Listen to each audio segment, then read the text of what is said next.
एक बार की बात है। एक जंगल था। उस जंगल में कुछ खास बात थी, क्योंकि वह जंगल रंग बिरंगी रोशनी और फूलों से सजा हुआ था। उस जंगल में बहुत सारी छोटी छोटी परियां रहती थी। उन्हीं में से रिया नाम की एक परी थी, जो बहुत ज्यादा शरारती और नटखट थी। सभी परियां एक दूसरे से बहुत प्यार से रहती थी। सभी परियां रात के समय खूब नाचती गाती थी। उनके साथ तितलियां भी खूब नाचती गाती थी। उसी जंगल में एक जादुई फूल था, जो बहुत बड़े पेड़ के तने में था। उस फूल में अलग ही रौनक थी और वह बहुत ही चमकदार फूल था। परियों का कहना था कि उस फूल को छूने से परी की शक्ति और ज्यादा बढ़ जाती है, और जो भी परी उस फूल को छुएगी वह परी उन सभी परियों में सबसे ज्यादा ताकतवर और शक्तिशाली होगी। तभी उन्हीं परियों में से एक परी, जिसका नाम रिया था, उसके मन में लालच आ जाता है।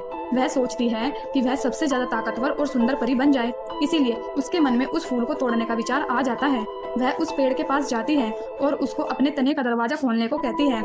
जैसे ही दरवाजा खुलता है, वह अंदर प्रवेश करती है। वह फूल को देखकर चौंक जाती है, क्योंकि उस फूल से बहुत ही अच्छी रोशनी निकल रही थी। उसको देखकर ऐसा प्रतीत हो रहा था मानो वह स्वर्ग में आ गई हो। जैसे ही उसने फूल को छूने की कोशिश की, सब कुछ बदल गया।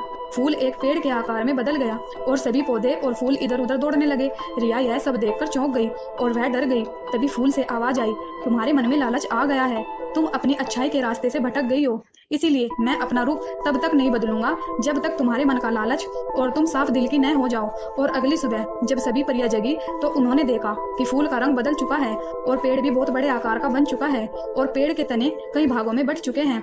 जब परियों ने यह सब देखा तो सभी हैरान हो गई। सभी एक दूसरे के साथ बातें करने लगी। तभी रिया नाम की उस परी ने अपनी सच्चाई बताई और अपना जुर्म कबूल किया और अपने लालच की बात भी बताई। यह सब सुनते ही परियों ने उस परी को माफ कर दिया और फूल भी अपने रूप में बदल गया और फूल और ज्यादा खूबसूरत हो गया, क्योंकि उसने सभी को सच बता दिया था और अब वह सभी की प्यारी बन चुकी थी। सब परियां फिर से एक साथ होकर खूब नाचने गाने लगी और सब एक दूसरे के साथ हंसी खुशी रहने लगी। इस कहानी से हम यह सीखते हैं कि हमें कभी भी झूठ नहीं बोलना चाहिए। सच बोलने से हम सबके प्यारे बन जाते हैं। ऐसी ही और कहानी देखने के लिए हमारे चैनल को सब्सक्राइब करें और वीडियो को लाइक करें। धन्यवाद।